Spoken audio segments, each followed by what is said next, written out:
All right, you got me, John Schaefer, back with you. Wrap-up show, Sunday night, Memorial Day weekend edition. Jim is married. I was there. I can attest to it.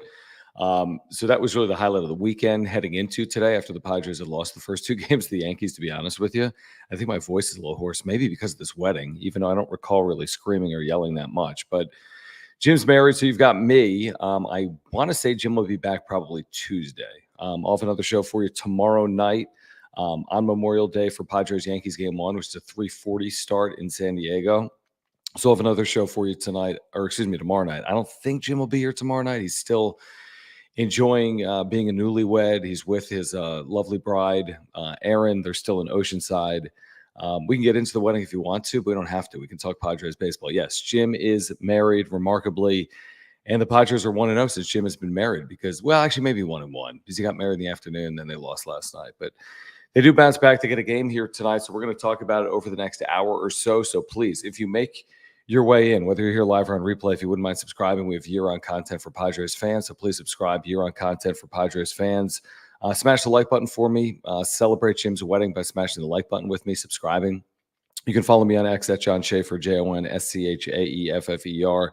Appreciate the super chats. Really the only way I can keep up with the chat, doing a solo shows with the super chats. So if you want to contribute and support, you can do so by clicking the $ below the chat box, whatever on your mind. You want to talk about the Padres, you want to talk about the wedding, you want to talk about the upcoming series against the Marlins, what transpired here today against the Yankees, the last couple of days, whatever it is, we've got you covered. So just click that $ below the chat box. And thank you for those that become members as well. You can click the join button down below, get custom emojis and badges. Let's just start with this game and kind of where the Padres are. I think, first of all, they're fine. Despite the fact that they've really struggled at home. I mean, that's obviously obvious. They have really struggled to hit left-handed pitching. We know that. But they get a game in this series, which isn't the worst thing in the world. Of course, you'd prefer to win the series, but it's not like anything has really changed from where we were on Friday. If you take 2 out of 3, you'd feel a lot better. But things are setting up fairly favorably from a scheduling perspective for the Padres, where you either take advantage of it or you don't.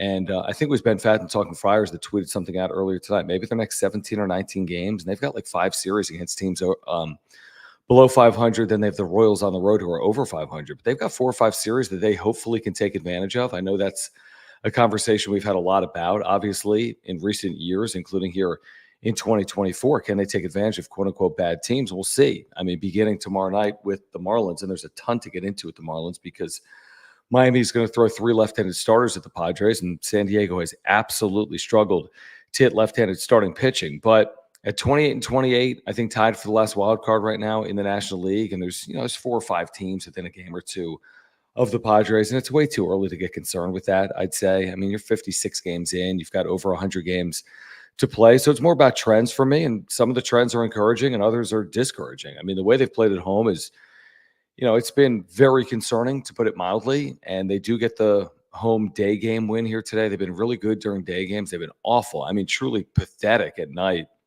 at home. I think the takeaway today, something that goes well beyond this game, is Joe Musgrove. I mean, you want to win games, and you need to win games, but the long-term goal is to get some effectiveness from someone like Musgrove, who pitched really well here today. Final line for Musgrove was 5 1/3 innings, 6 hits, 1 run. It was earned, no walks, 5 strikeouts. He lowers his ERA to 5.66.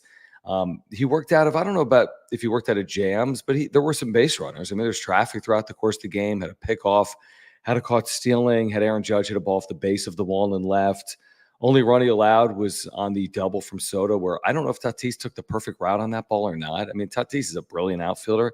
It didn't appear to be his best route, and I don't know if the route cost him or if he thought that was the route that would allow him to make that play. But Musgrove is really good, and he's going to have to be really good for this team. I think for this team to get 4, 6, 8, 10 games over 500, he's going to have to play a role. He can't be a liability. And now since he's come off the IL, he's been solid. I know his first outing wasn't overly effective. He only threw like 66 pitches in 3 innings. But today was really encouraging against obviously a good lineup. The Yankees have been the best team in the American League. They have legit sluggers in there like Judge and Soto. So he pitched well enough, obviously. Jeremiah Estrada is pitching as well as any reliever in baseball, and that includes Robert Suarez. He struck out all 5 batters he faced here today. He has struck out a Padres franchise record 10 consecutive batters. I mean, are you kidding me? This guy was DFA'd. and has become one of the best relievers in baseball. He has just been a absolute joy to watch. Wandy Peralta walked a couple, but got out of that jam. And then Robert Suarez allowed a solo home run and a ball that Azokar went over the wall to try to field, but it was, I don't know, interfered with maybe by a fan. It didn't really factor into the end. As the Padres ended up winning the game 5-2, Suarez, his 15th save, his ERA is still sub-1 as well. So, pitching obviously carrying the day here today. And then the offense, I mean, let's be honest, this was a complete fortunate sixth inning, and the Padres have had a lot of these where, they don't overpower you to death in a big inning. They've had a lot of 3, 4, 5 run innings this year. I mean, as many as any team in baseball. And primarily, they haven't done it with the long ball for the big innings. They've had some big innings where they've had some home runs. There's no question about it. But they've also had innings like today where you take advantage of an error and there's a walk and there's a really good bunt and there's just good like situational hitting and awareness. And there's just like essentially a swinging bunt from Fernando Tatis Jr. In there. There was a very well hit ball by Luis Ariz. I think only one ball left the infield. Only one hit left the infield in that 4-run inning, and that was from Luis Ariz. So you know what? Good teams do take advantage of errors, and the Yankees had an error there by Torres, and that's kind of opened the floodgates. I think without the error, I mean, who even knows if the Padres score in the inning or if they score more than one run or what happens in the game. But teams take advantage of opportunities, and that's what the Padres did. They tacked on, by the way, Manny Machado had an RBI double in the 7th inning. Machado, again, still mired in that season long. Is he going to get it going? But he has played better over the last 10 days or so. Fernando Tatis Jr., I think we can discuss as well here over the next 45 minutes or so. Is Tatis yesterday, I thought it was a very fascinating quote he had, which said, I'm paraphrasing, but something along the lines of he doesn't really feel like himself, right? He didn't feel like celebrating his solo home run over the center field wall in a 4-0 game. He didn't do that like strut he normally does around third base. I don't have the exact quote in front of me, but some of you guys have seen it. But, Tatis has not had a good month. He hasn't, and maybe he's hopefully found something with the home run, had the swinging bunt, so to speak. Otherwise, a couple of strikeouts, yesterday, 1 for 4 here today. Interestingly, Jurickson Profar, the series finally coming back to earth, 0 for 10 in this series. Still hitting, 319. Luis Ariz, 2 hits has been just unbelievable. Jake Cronenworth, a couple of hits has been really good, obviously, for this team. But the home struggles are a bit scary as you work your way towards June. And, this series coming up against the left-handed starters with the Marlins here. And the Marlins have played better, by the way. I don't know if anyone's noticed, but I forget what they are, 8-4, 8-5 in their last 12 or 13 games. They've had 4 or 5 shutouts in there. And they're throwing 3 left-handed starters at the Padres. So it's scary. Now, if there's some good news in there, again, there's some day games. I mean, Padres have been a completely different team at night compared to who they've been during the day. And it's a very odd series in terms of start times because of Memorial Day. 3:40 tomorrow to start a series, but it's Memorial Day. And then 6:40 on Tuesday and 1:10 on Wednesday. But you're thinking the same thing I'm thinking, which is go win the series, if not better than that. But I think right now most Padres fans, considering how they've struggled at home, would take a series win for San Diego against the Marlins beginning Monday. And then a road trip begins, but the Padres have been very good. A completely different team on the road as opposed to the team that they've been at home. And if you don't think it's getting to them, you're mistaken, because I'm seeing the questions that the media is asking the players and Mike Schilt, and I'm reading and viewing and listening to the answers, and it's getting to them. I mean, it's absolutely in their heads. And I know we've had this conversation a million times before over the last handful of years on the wrap-up show, even before that, obviously. And I do think you say, well, what do you mean it's getting to them? I mean, both teams play in the ballpark. If it's not a good hitter's park, who cares? I mean, doesn't it impact the Yankees as much as the Padres? And my argument is always no, it just doesn't. When the Yankees play one series in San Diego, they have no mental fatigue about the ballpark heading in. I mean, they're in San Diego. They have friends and family. They have their significant others. They're looking forward to a trip to Southern California. And if it's a tough hitter's ballpark, so be it. I mean, they're only playing here one series of the year. San Diego gets in your head. It just does. It is absolutely in their head. I think they had gone 50 consecutive innings without leading at Petco Park. They lost 5 consecutive games heading into today. And they trailed today 1-0 in the 6th inning before the floodgates open because of that error by Gleyber Torres that allows the Padres to take a lead. So I don't have the answers on it. I don't know all the particulars as to why. We've laughed about it. We've joked about it. We've cried about it. We've been serious about it. But it's real. I mean, it's a real issue. And as we know, for the Padres to reach their potential, they'll have to be better at home. I mean, there are no good teams that are under 500 at home by and large. I think in baseball history, there's been like one or two. In baseball history, there's been one or two teams that were quote unquote good that finished under 500 at home, or like one or two postseason teams in the history of baseball that have gotten to the postseason under 500. So it's not, it's not the route you want to take. And you're tempting fate when you think, well, we'll just clean up on the road. We'll go 50 and 30 on the road, and we'll go, 38 and 44, whatever the numbers would be, 38 and 43 at home. I mean, it's not as simple as that. It's not going to be easy to play 20 games over 500. So on the road specifically. So, it's a conversation we'll have day in and day out. The good news is they're 28 and 28. I mean, it's really like you're kind of at a starting point. You haven't put yourself in a position where you've earned yourself anything, but of course you have nothing that you can't earn. So, what's the adage early in the season? Normally it's like, well, you can't win that pennant in April, but you can lose it. Well, here we are. There's a couple of checkpoints of the season. You've heard me say this before. One of them's Memorial Day. Where are you? Well, we're looking up, and the Padres are, an average team. But an average team in the National League would be good enough to contend for a playoff spot. 28 and 28, they'd be tied for the last team in right now. So you look up on Memorial Day and you see where you are, and you kind of determine what you've done well, which is, Dylan Cease obviously has had a very good year, has not pitched well his last two times out. Yu Darvish has been really good, did not pitch well, obviously, against the Yankees earlier in this series.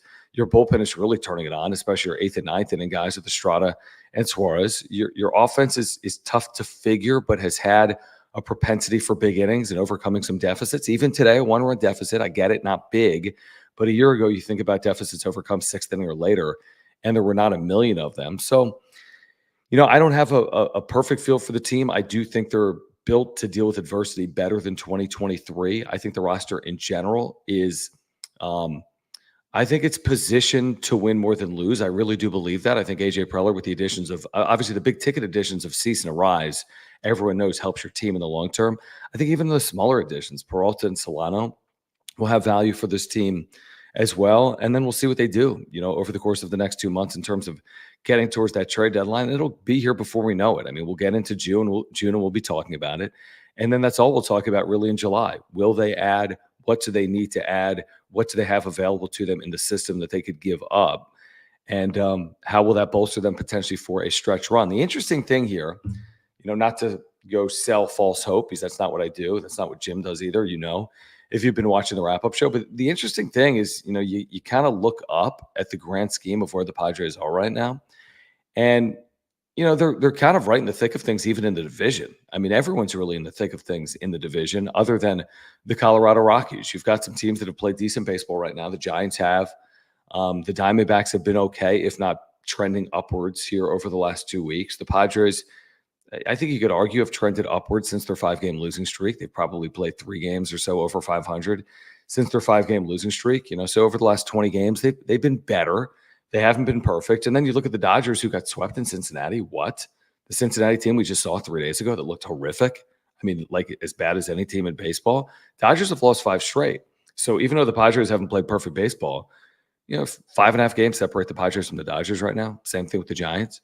And Arizona's right there as well. And it's not to say that the Dodgers won't win the division. I'm sure there's still, a 90+% chance of the Dodgers winning the division as opposed to anyone in the National League West. I mean, it might be more than 90%, but it's not 100% is what I would say. And yes, they're always capable of going 14-2 over 16 games. It's something they've already done this year, but they've also shown some humanistic qualities, like this 5-game losing streak where they get swept by the Cincinnati Reds. So I'm not selling, hey, go win the division, but I am selling the idea that the longer you can stay within single digits of the Dodgers, the better off you are, because it's obviously been it's been rare for the Padres to be within single digits of the Dodgers during the summer months. Right now, it's not about the Dodgers. It's more about playing better, winning a series against the Marlins, getting into second place in the NL West, securing potentially, a positioning for a wild card. And while they're tied for the last wild card spot right now, they're also only 1 game behind the second wild card spot, which is the Chicago Cubs. All right, so as you guys make your way in on the Sunday night Memorial Day weekend edition of the Wrap-Up Show, if you would not mind subscribing, I would truly appreciate it. We are the home of year-round Padres talk, real Padres talk. So please subscribe. We are here for you in season, out of season. Please smash the like button for me. Celebrating Jim's wedding. That's the least we could do, right? So smash that like button for me if you wouldn't mind. Follow me on X at John Schaefer. Thank you for the super chats. I'll get to all the super chats here tonight. We'll get kickstarted with Richard. And Richard, I appreciate you as always. You can click the $ below the chat box. Richard is a Dodgers fan and ardent supporter of the wrap-up show as well. He says, with the Dodgers dropping 5 straight, nobody's pulling away in the NL West. Here's the Padres' chance to stay within striking distance, and that's on cue, as we were just discussing. I mean, you think about a home series against the Marlins, and, Miami's 19-35 in the year, and you would think you're well positioned to win that series, if not even do better than that, and potentially sweep a series. But we know better when talking about the Padres, specifically at home, where they've struggled. The last time we saw them take on a really subpar team at home was Colorado. They got swept. They didn't just lose the series.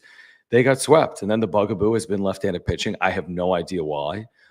It's one thing for left-handed hitters to struggle against left-handed pitching. It's a whole other thing for right-handed hitters to struggle against left-handed pitching, and that's what the Padres have dealt with this year. And they'll see some good left-handed pitching. They really will. So it's concerning, but your point is valid, Richard, that maybe the Padres do win a series. Maybe they do find a way to sweep a series, and we'll see what happens here with the Dodgers. Who do the Dodgers have coming up? Again, they've lost 5 straight. And again, baseball is so funny where nobody predicted them going to Cincinnati and losing 3 straight games. Now they're in New York against the Mets at Citi Field. Mets aren't good, but you never know. I mean, nobody predicted the Dodgers would get swept by the Reds or lose 5 consecutive games at any point this year. So you never say never with it. And we'll see if they can take advantage of this series, because I do think when you look at these upcoming, I think it's something like 5 or 6 series. And I think it's maybe 19 overall games. Yeah, it's 19 overall games. Ben Fadden tweeted it out. It's a pretty quote-unquote light schedule. There's a very good team in there in Kansas City on the road, but again, the Padres have been good on the road. But then you also have like Anaheim in there, and you've got the Mets on the road, and you've got this upcoming series against the Marlins. And I thought Ben asked a really good question, which is, what would you take over the next 19 games, Padres fans? And I don't think you need to get greedy here. I think you just want to play good baseball. I mean, truly 11-8, 12-7 or better. But I mean, let's throw out 12-7, which is good baseball, obviously. But you're not playing great teams. So let's even throw out 11-8. I mean, let's say you get through these quote unquote soft portion of your schedule and you go 11-8. Well, then all of a sudden you're 3 games over 500 and you're approaching the halfway mark of the season. 19 games from now, you'd be like 70 something games in. You'd be 3 games over. Maybe you do a little better than that. You're 4 or 5 games over. So, I do think there's an opportunity here where you don't have to go 14-2. I mean, you go 14-2, it changes the trajectory and everything. If they have a 14-2 in them, and we haven't seen it, so I'm not projecting it, but if they have a 14-2 in them, they can catch LA in the middle of the season. The way the Dodgers are played right now, 14-2 stretch, and who knows? You look up and the Padres could be contending in the NL West. But I'm thinking less about 14-2 when I watch this team. I really, if you watch Friday and Saturday, you're not thinking this team's about to go 14-2 over a 16-game stretch. You're thinking about a team that, how do they find a way to get 2 games over?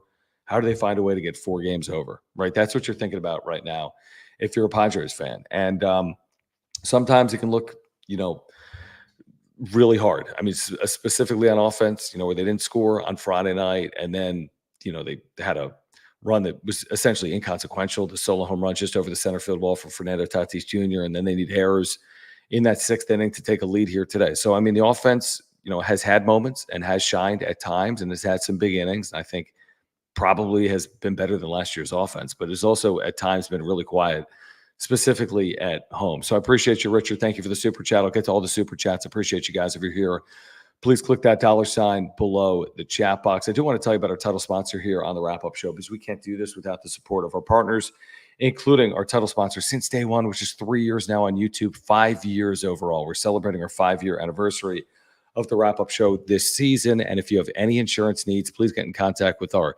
longtime partner on the Wrap-Up Show, Mark Nimitz at Farmers Insurance. He's a terrific, terrific insurance agent. You can take that from me, because I've had insurance policies from Mark for years, whether it's homeowners or life or earthquake. I have all 3 of those policies right now through Mark. He can save you so much time and money. He really can. And if you ever have to file a claim like I did a couple of years ago, he's going to take care of you. He's going to save you both time and money. He can save you $750 or more, in fact, just by switching your insurance. And he's not just a supporter of the channel. He's a lifelong Padres fan. He's a native San Diegan. And he's not just going to save you money. He's a great insurance agent. You call him up. He'll talk to you about the Padres. He'll talk to you about saving money. And if you ever need him, he's always there for you. Like, take that from me. If you ever need Mark, he is always there for you. So here's his website. Click the link in the description down below and you can get to it. Whatever it is, auto, home, renters, life, click the link in the description down below. If you support the channel, please support our title sponsor on the wrap-up show, my buddy Mark Nimitz at Farmers Insurance. All right, we're going to get back to the chat here in a moment. Again, if you are here, please subscribe. We have year-round content. For Padres fans, please smash the like button as well. And thank you for the super chats. You can click the $sign below the chat box. Real quick, I just need to get to one thing very quickly, and I'm going to do it right now. Okay, back to some of the conversation, back to today, and back to the series specifically against the Yankees. Again, I think heading into the series, the goal was obviously to win a series. They were coming off a really good road trip, Atlanta and Cincinnati, and you're thinking, oh, maybe this is the series where they turn their fortunes around, their luck around at home, and it was not the case. And the Yankees, to their credit, are good and got really good starting pitching. And then Judge was Judge, and they blew out the Padres obviously in game one. I was a bit surprised. I mean, Darvish had been so good, I didn't expect that type of blow up. I just didn't, because he had been so good. So I wasn't really thinking about that as a possibility. And once you're down 5-6-0, I mean, let's be honest, you're down 5 or 6-0 at Petco Park. You've got a 97% chance of losing. Now, yes, they have that Cubs comeback this year at home, down 8-0, and that's unbelievable. And a credit to the Padres for doing that. But you can't rely on that. I mean, you can't rely on falling behind by 3 runs and winning anywhere, let alone at Petco Park. And that's the game that they have played a lot this year. Fall behind early, allow first inning runs, be trailing when they come to the plate at home. And that happened on Friday, and then it happened again early on Saturday. And then finally, they were able to keep the Yankees at bay on Sunday. And that's a credit to Joe Musgrove, who is just kind of that guy, isn't he, as a Padre? Like, when you need an outing, when you need a win, when you need a stopper, even if, he hasn't had the season that he probably envisioned coming in, and he's had some of the health scares and hasn't pitched overly effectively all season long. You just needed this. And he delivered. And he delivered in a big way.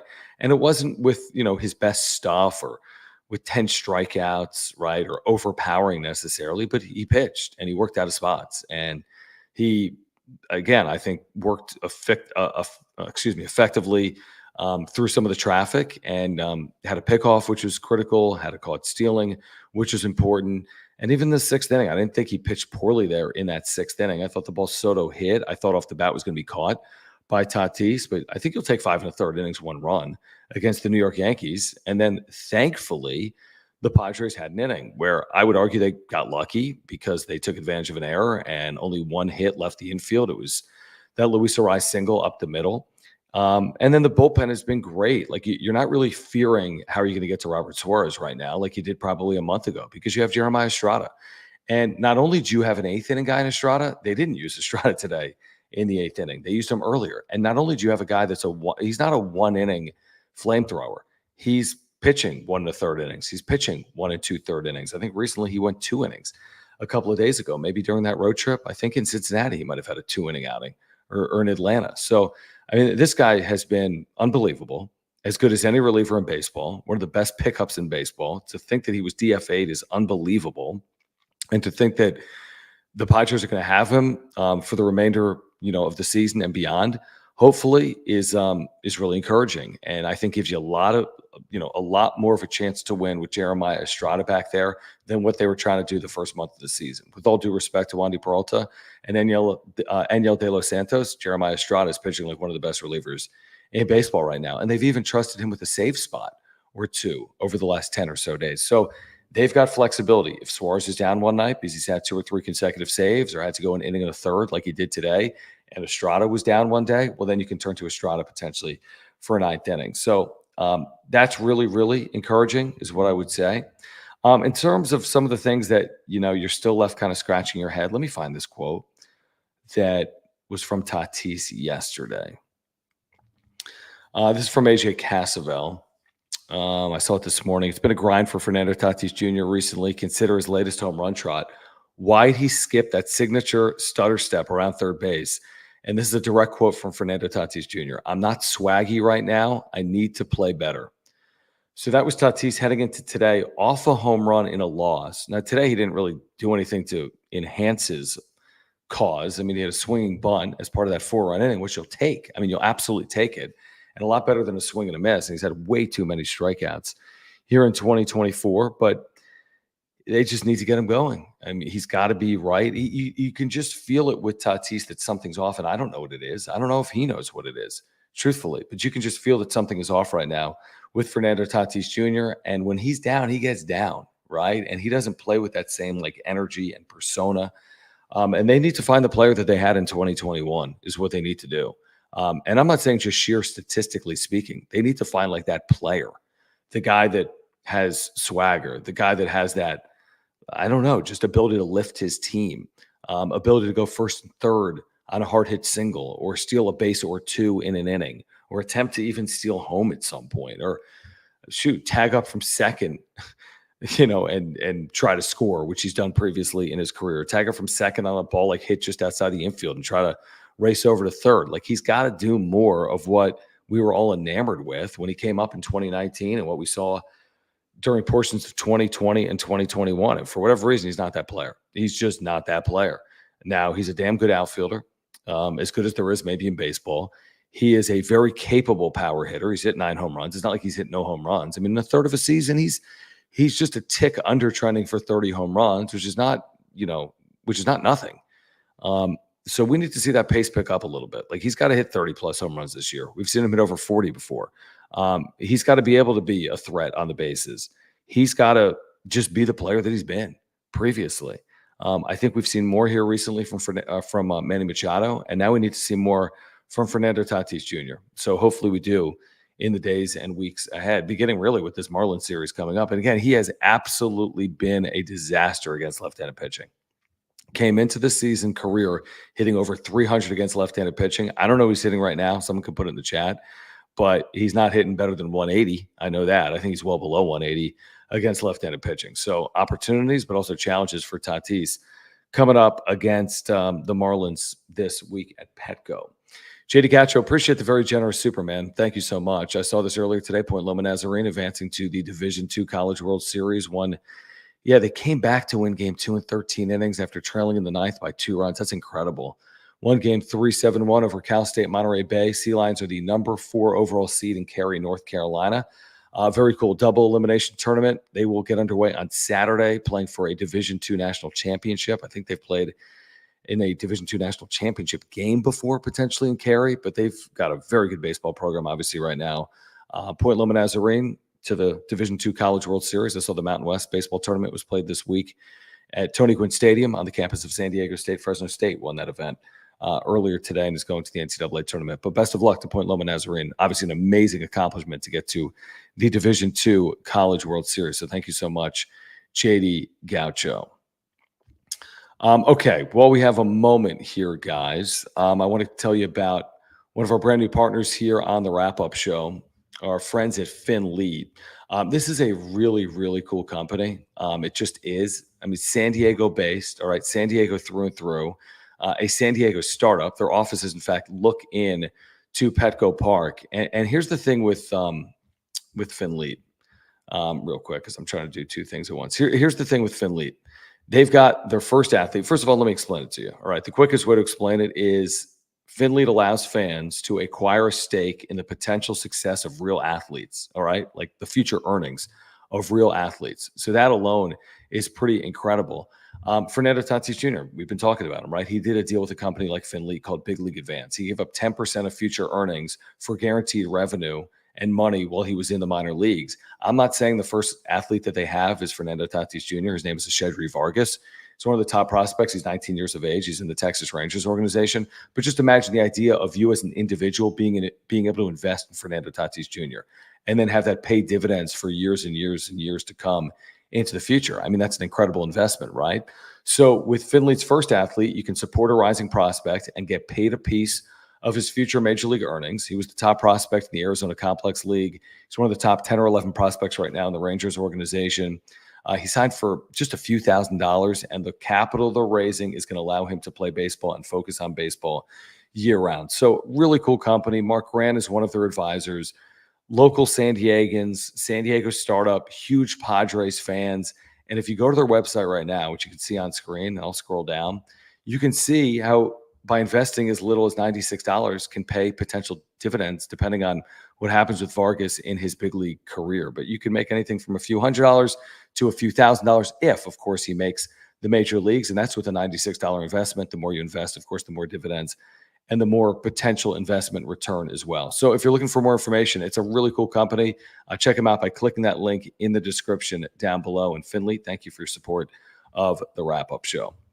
All right, let's get back to the conversation again. John Schiffer with you. Jim is celebrating his first night as a married man, his first full day married after getting married last night in Oceanside. Really a spectacular day. I was so nervous about officiating this wedding. Everything went perfectly. Jim should be thrilled. He did a phenomenal job. Aaron was sensational. It was a really beautiful event, wonderful wedding. Was thrilled to have an opportunity to be there, and they're enjoying again their first night or two as newlyweds. So Jim will be back early next week. Our next show on John and Jim on San Diego Sports 760 will be on Tuesday, 3 p.m. Jim will be there Tuesday, 3 p.m. He'll be back in the wrap-up show either tomorrow night or Tuesday night. So again, he'll be back, and again, he's celebrating with his new bride, Aaron. Let me get back to the super chats. Again, please subscribe and appreciate your super chats. Really the only way for me to keep up with the chat with a couple hundred people here live is with the super chat. So click the $ below the chat box. I'll get to all of them here tonight. Great way to support the wrap-up show, like this one from SJL Stevens. Thank you, man, for your membership and the super. He says with Profar slowing, we need some others to step up. Yeah, it's a good segue. I appreciate you mentioning it. So just looking at, like, I looked at it just a few moments ago before he came on. I'm like, yeah, Profar was 0 for 5 today. That's pretty unique. And I look back, I'm like, did he do anything in this series? And no, in terms of hits, he was 0 for 10. He had a couple of strikeouts today.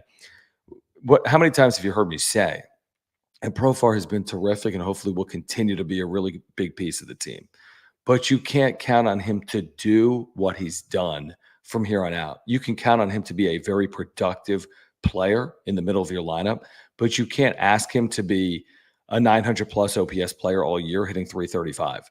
So right now he's at 319, which is terrific. Right now his OPS is at 900. I've said repeatedly he's not going to have a 900 OPS this year. I hope I'm wrong, but I've just followed baseball long enough to know that guys that have 10 years of service time don't all of a sudden go from a career X OPS and then bump it 150 or 200 points. He might have a career year and still have an 855 OPS or something like that, which would be a very good year.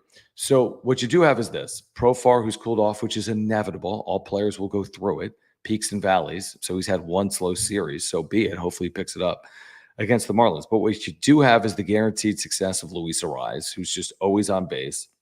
You do have the potential Fernando Tatis Jr. that we've talked about repeatedly. You do have the consistency of Jay Cronenworth, who's sitting with an 800 OPS. You do have the upside of Manny Machado, who has to play better.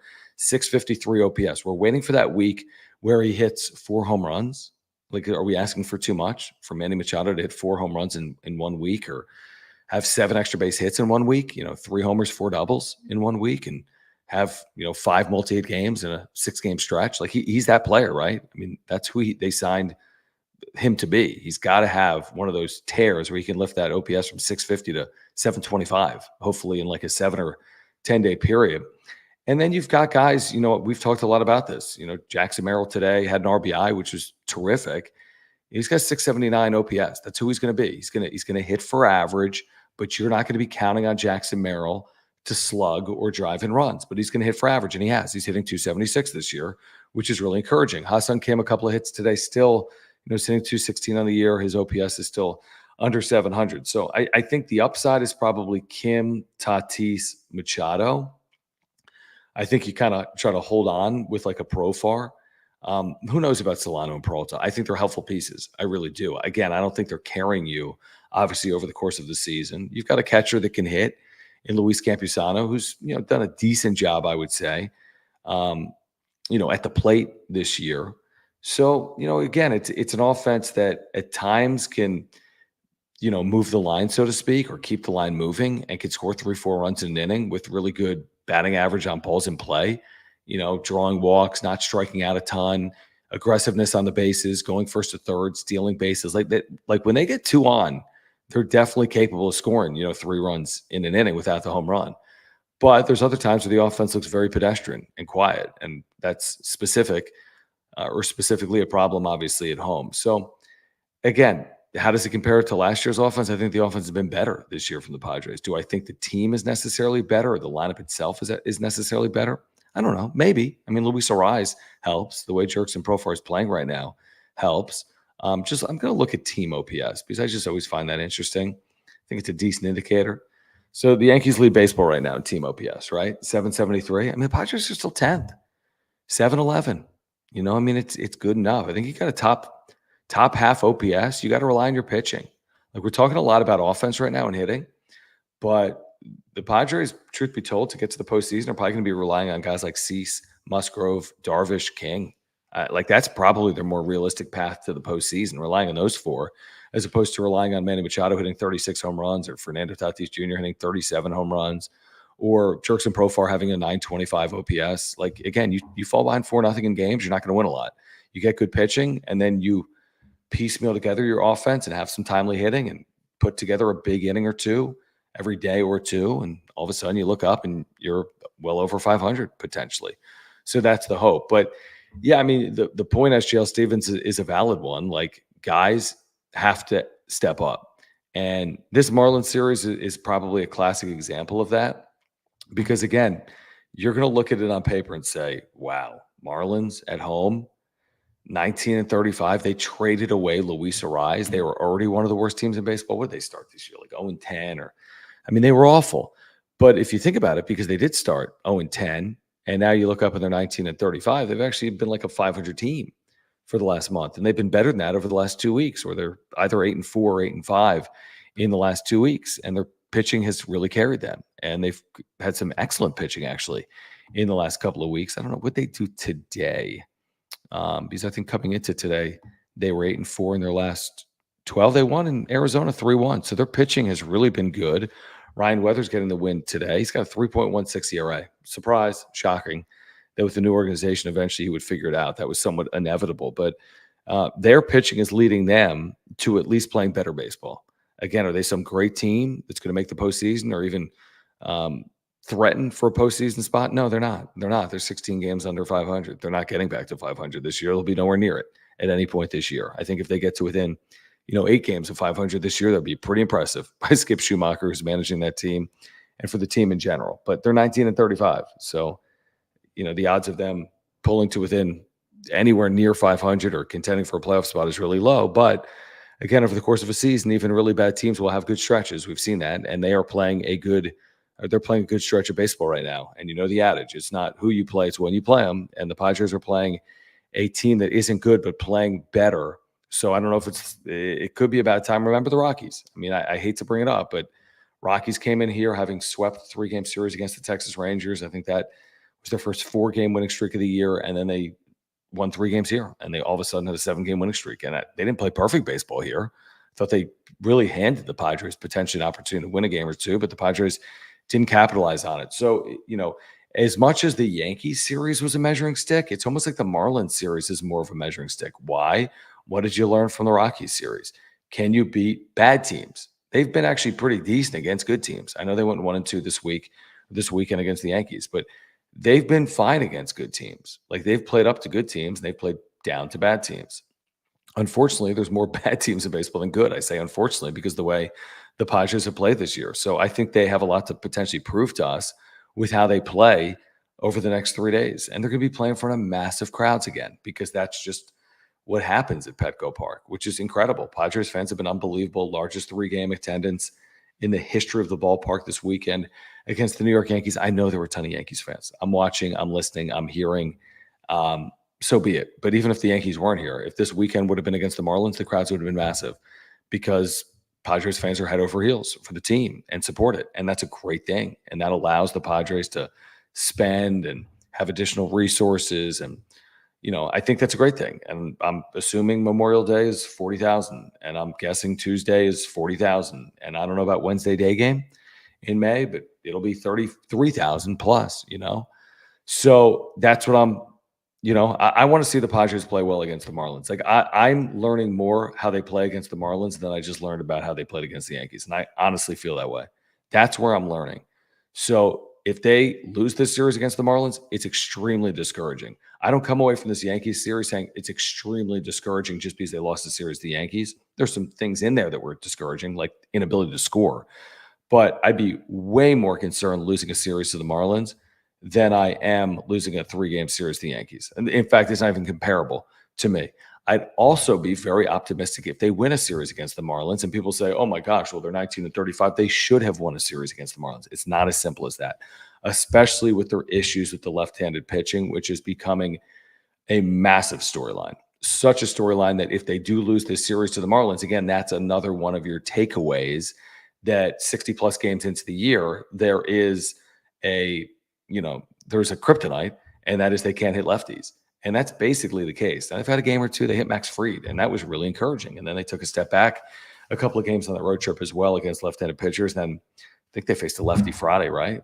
They absolutely faced a lefty on Friday, and they got shut out. So, I mean, that's got to be in their heads as well. So you combine left-handed starting pitching with Petco Park and a bad team, and on paper, that becomes a bad recipe, which to me makes it all the more impressive if they can win this series. Like if they win this series, then I think they're taking steps forward. And like I heard Manny Machado today on Marty Caswell's YouTube channel. If you're not subscribing, or if you haven't subscribed, you should.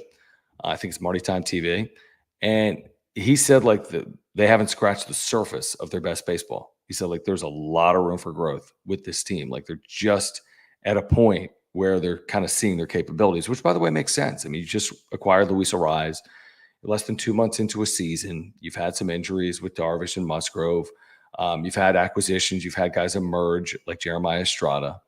And now you got to overcome the Xander Bogaerts thing, which, by the way, is a real loss. Manny Machado talked about that, I think, to kick off the series on Friday. He's like, let's not pretend like this isn't a loss. I mean, we can say that he hasn't performed this year, and he hasn't. He's hasn't hit expectations, nowhere near it.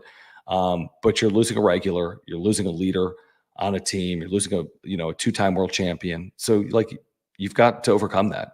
And I think they're capable of doing it. I like the fact that they've got all this positional flexibility. I love Jake Cronenworth at second. I think it's the more natural position. I like Luis Ariz at first. I think that works better for his defense. And he made a couple good plays this weekend, including a diving stop today in like the first or second inning that might have saved a run. All right, let me get to this super from Ishmael. Ishmael, appreciate you, man. Thank you guys for hanging out seriously on this Sunday night, Memorial Day weekend. Hope everyone's doing well. Enjoying their long weekend. Of course, we're always thinking about our veterans and those that have, paid the ultimate sacrifice. So we appreciate you hanging out. I'll have another show for you tomorrow night as well, following Game 1 of Padres and Marlins. So please subscribe. Really, please subscribe, and appreciate the super chats. Click the $sign below the chat box. Ishmael, thank you. He says, hey, John, 28-28, 5.5 games behind the Dodgers. With the tough schedule we've had, I'll take it. I think it's a really good way to look at it, Ishmael. I really do. I think that's good perspective on where we are. Like, could you be in a better spot? Yes. Could you be in a worse spot? Absolutely. I mean, think about some of their come from behind wins this year that they wouldn't have had last year. And if they didn't have them right now, they'd be like 6 games under 500. You're like, well, hold on, 6 games? Yeah. The 8-0 game against the Cubs, they're losing last year. The 5-0 deficit the other day against the Braves, they're losing last year. There's been at least another game like that. So, okay, give them one that they would have stumbled into, but let's add on 2 losses because they wouldn't have overcome that 8-0 and 5-0 deficit. Well, 2 more losses is 2 fewer wins. You're 4 games under 500. Like you could easily be staring at 26-30. Now, with that being said, I'm sure they've thrown a game or 2 away. They had the 9-4 lead in Colorado a few weeks ago, lost the game 10-9 or 11-9 or whatever it was. So does it even out? I don't think it fully evens out, but let's say they had 1 additional loss and didn't overcome that 8-run deficit. Well, you're 2 games under 500. And then if you say that they have 2 additional losses, you're 4 games under 500. So I do agree with that. Tons of games already against the LA Dodgers. They have played more teams over 500, as many teams over 500 than basically anyone in the National League, I think. And they've played as well as anyone over 500 in the National League. And the divisional race, again, I think it's something to at least note. It's not my primary concern, but the truth is they're 5.5 out, over a third of the way into the season, which again, if you pace it out, 5 times 3 is 15 games. That's not overly impressive if they finish 15 games out. But the point is they're 5 games out right now, not 15 games out right now. And I do agree. I think the schedule has been tough. Now, can they take advantage of a weakened schedule? They've got a very soft schedule to start August, but that's 2 months from now. They've got a very soft schedule. You could argue right now, will it prove to be that or not? I'll look back on this after these 19 games and we'll say, did they go 9-10 or did they go 13-6? And it's a big difference. Did they go 10-9 or did they go 12-7? And all of it's going to matter. So can you consistently win series? Even with the Yankee series loss, I think they're 6-2 in their last 8 series. 2 games to 1 loss in a series, the Yankees getting swept by the Rockies, and then 6 other series wins. So they've had a level of consistency in there. Can they do it over their upcoming 6 series where 5 of them are against teams below 500 and the only one that's over 500 is Kansas City? Like, are they going to go 5-1 in their next 6 series? Are they even going to go 4-2 potentially in their next 6 series? If they do, then hopefully they can play 2, 3, 4 games over 500 in that stretch, which will get them to 2, 3, 4 games over 500 overall in the year, approaching the halfway mark. But yeah, I agree with your overall assessment, which is like, they're fine. Everything is in front of them. They've got over 100 games to play. They're only 1 6-game winning streak away from being really good. Now, there's always the opposite side of that coin. We saw a 5-game losing streak earlier this year. We haven't yet seen the 6-game winning streak. I'm hoping it comes sooner rather than later. No time like the present to start that 5 or 6-game winning streak, hopefully beginning this week against the Miami Marlins. Guys, I do want to remind you about one of our partners here on the Wrap-Up Show. Real quick, let me pull that down from Ishmael. Thank you.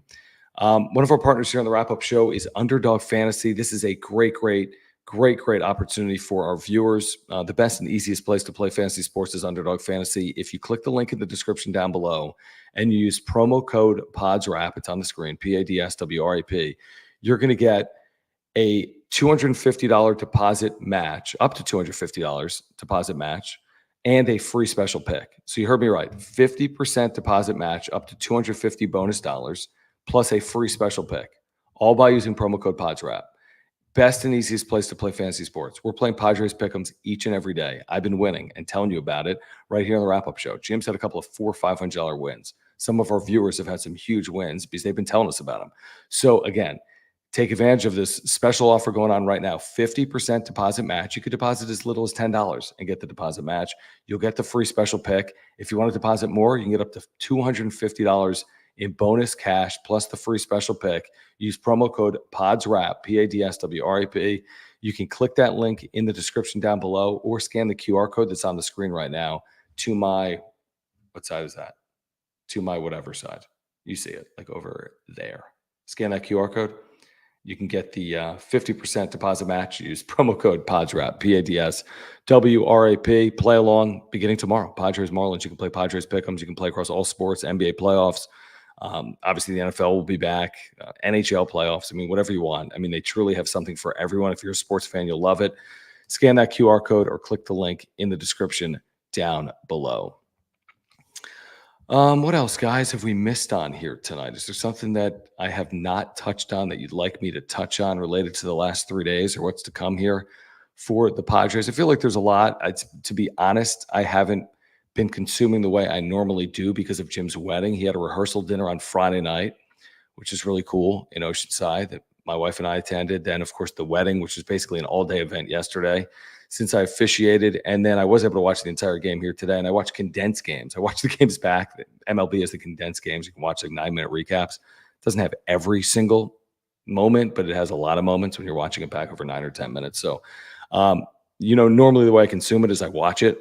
But with Jim getting married, I feel like that's a pretty decent excuse to not fully watch on Friday and Saturday. Unfortunately, Friday, when I got to the rehearsal dinner, I think it was 6-0 because I was listening, something like that, 5 or 6-0. And then yesterday he got married. I saw it was 2-0 early. And then I didn't really check in until Tatis homered. And then, and then today, obviously, I was able to lock in and watch it. And I was happy to see them play well and win. It's funny how it's like, they're almost somewhat predictable at this point, which is like, oh, it's a night game. They're going to lose at home. Oh, it's a day game at home. They're going to win. Oh, they're on the road. They're going to win a series.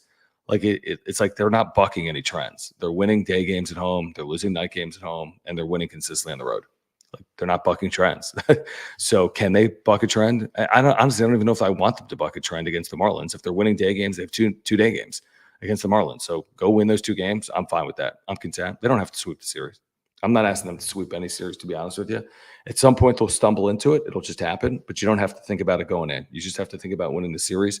going in, I'll sign up for that right now if they're able to do it.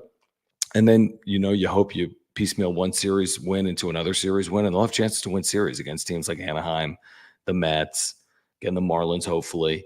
And at some point, you'll stumble into, winning 3 straight against someone. Have they swept anyone this year? 3-game series or longer? Have they? I don't recall. But I also forget because I do this so often and every day, and you can get so consumed by it. Have they swept a series this year? What's their longest winning streak this year? And that doesn't mean they've swept it, because they might have won like the last game of a series and the first 2 of the next series, or whatever, last 2 of a 4-game series and the first 2 of the next 4-game series. But I mean, their longest winning streak isn't long, right? And they're Rich. Thank you. Rich says no sweeps. Yeah, they'll get one. I mean, let's be honest. Over 162, they're coming. They'll get a couple. And if they do, look out. The 4-game winning streak. Thank you, Joshua. And thank you, Anthony. So it's coming. I promise you that it's coming. So we don't have to stay up late at night and worry, are the Padres going to sweep a series? They are. So that's the one thing that I feel good about. Now, again, you don't know when you're going to get swept. I mean, that's obviously a part of the equation as well. It's not like they're getting swept every day either. They got swept at home by the Rockies. That was perplexing and disappointing and arguably, embarrassing to have that happen at home. And hopefully they do more of the sweeping as opposed to getting swept moving forward, I guess is what I would say. But, they're kind of due for one at some point. I feel like, again, with these 6 series coming up, these 19 games, maybe it comes here, maybe 2 come here. And, that's the beauty of this sport, that 28 and 28 can look a lot different 3 or 4 days later if you play good baseball. Like, you're only 1 4-game winning streak away from being a pretty good team. And you're only 1 4-game losing streak away from having real work to do. So we'll see. I mean, we'll see. I'm not overly confident that, like I said earlier, like they're going to go 14-2 over a 16-game stretch. I haven't seen it from this team. But I think that they can continue to tread and hopefully tread above. Like, that's the next order of business isn't to get 12 games over 500. The next order of business is consistently sit, 2 to 5 games over 500 for 2 weeks. And then from there, maybe. And again, they got that stretch in August where it's like Miami and I forget what it is, Oakland and Pittsburgh, so they'll have opportunities. They'll have opportunities. Again, it doesn't have to be against bad teams because they haven't been overly good against bad teams. Maybe it comes against good teams. Maybe it comes against whomever else they still have to play, among the better teams in baseball. But win the series is what I would say, coming up against the Marlins and then on the road again, which to me is a good thing because they've been really good, like almost a different team. Not almost, they have. They put up the numbers on Padres.tv all the time. I see them on social media. I mean, they're a different team. They're a different team. And Mike Schilt was asked about this maybe after Saturday's game or Friday's game. He said, what we do on the road should translate to Petco Park. The type of offense we have should translate to Petco Park. So he's trying to figure it out too. Everything I'm saying about their struggles at home and how you can't explain them, but there are some things that help explain it. It's in your head. Marine layer, temperature, larger ballpark dimensions. Yes, both teams play with it, but only the Padres play 81 games at Petco. Nobody else plays more than 6 or 7.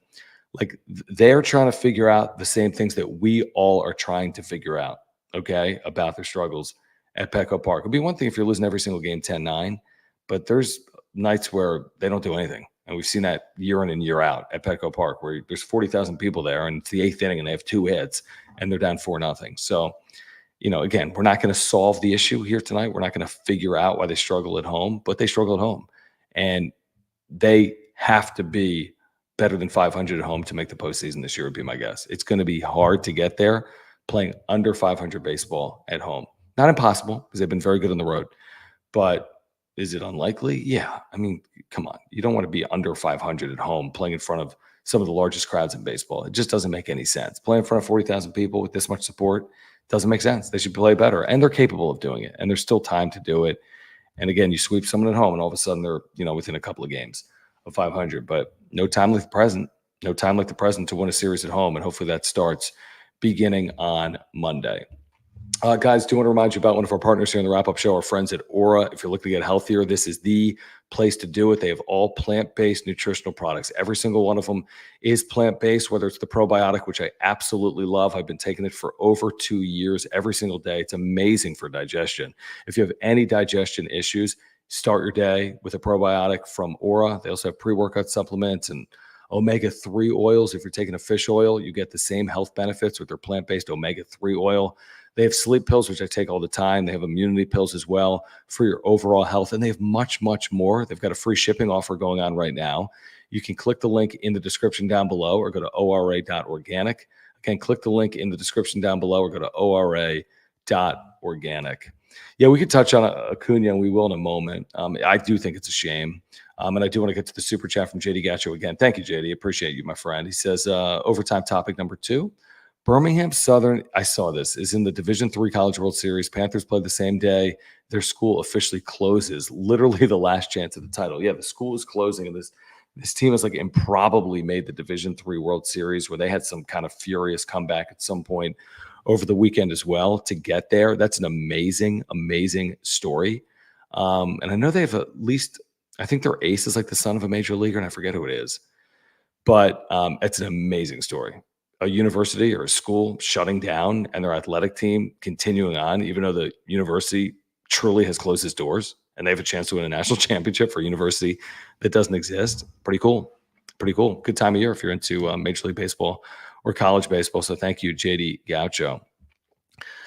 I'll be honest with you. I hate injuries like what happened to Acuna. I truly do. I'm a baseball fan. I just am. And I've watched that entire Braves Padres series. And I mean, Ronald Acuna Jr., yeah, he was on hard times a bit this year, but you saw what he was capable of last year, winning the MVP, all the homers, all the steals. He's a brilliant player. I mean, to lose a brilliant player to a non-contact knee injury, what is his second ACL in the last 3 or 4 years? That's terrible. It's awful. Nobody wants to see that. Just like you don't want to see anything happen to the Padres. I don't want to see things happen like that. It's of no benefit to anyone. It's bad for the sport. And it just sucks because it's a part of sports. Guys get hurt, unfortunately. When I heard about it, I thought that was going to be the case, even though initially they said, maybe it's not. And then I saw he tweeted out like, sorry for what, dude? You've won an MVP. Give me a break. And injuries happen, unfortunately, but it's a big loss for baseball. It's a huge loss, obviously, for Atlanta. Atlanta's won before, though, without Acuna, and they're a very good team. And the Padres beat a very good team in Atlanta 3 out of 4 times. So it sucks, is what I would say. I don't like it. I'm not a big fan of injuries, even when they quote unquote benefit your team. I'm not a fan of it. I mean, we could argue maybe for something Dodger related, but it's one of those things that I'm not a fan of. Let's see here. What else, guys? I think that's basically going to do it for tonight, right? Sunday night, Memorial Day weekend. Jim's married. I can't talk. I'm hoarse for some reason. I don't even know why I'm hoarse. I think it's because I was talking over music. One thing I learned in my younger days as a broadcaster is never shout as a broadcaster off air, because then the next day it can be hard to broadcast. And then B, not just don't shout, consistently raising your voice and talking over music. We've all been there, right? You've been to a bar, club, restaurant, right? Been somewhere where there's like a DJ wedding and you're talking over it all night. And then the next day, like, why can't I talk? Why am I raspy? So I think that's what it is.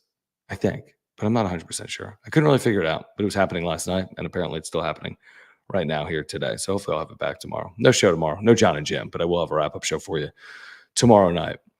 So, guys, all right, we'll be back tomorrow talking about game 1 of this series between the Padres and the Marlins. If you wouldn't mind subscribing, would love to get to 6,300 subscribers with your help. Can't do it without you. So please subscribe. We are your home for year-round Padres content. You can, again, smash the like button. Appreciate that. Would love to get to a couple hundred likes here today to celebrate Jim's wedding. Please follow me on X at John Schaefer, JONSCHAEFFER. If you're here on replay, thank you for the super thanks, by the way. And if you're here live, I can still get to some super chats as well. And thank you for those that become members as well. JD Gacho again says bracketology talk. UCSB hosting a regional in Santa Barbara for the first time. USD, the WCC rep. Fresno, the Mountain West Conference. Please don't say that's our regional. Please don't say that's our regional. Have they announced I don't even know have the regionals been announced. I don't even know. I just saw who was hosting. But that's cool that UCSB is hosting for the first time. I didn't realize that. And USD, I saw they beat Portland today in the WCC championship. I saw Fresno State won today. scored like 15 or 16 runs at Tony Gwynn Stadium. So, yeah, college baseball season. Thank you, JD Gaucho. Someone just put something here. Oh, Callan says, Schaefer, it's time to invest in Vocal Zone.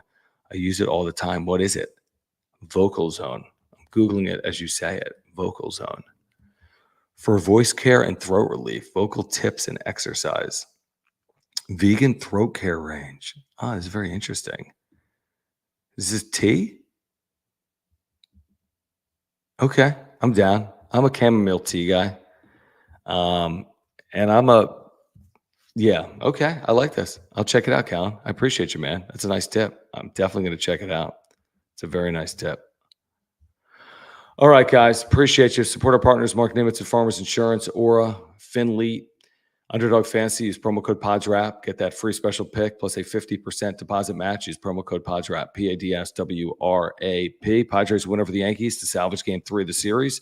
We'll be back tomorrow night, wrapping up Padres and Marlins, probably around 9:30. I know the game's at 3:40, but probably have a wrap-up show at the normal time, 9:30 Pacific. For Jim, who's on his, well, not really his honeymoon, but celebrating his first day as a married man. I'm John. This has been the wrap-up show. Thanks, guys.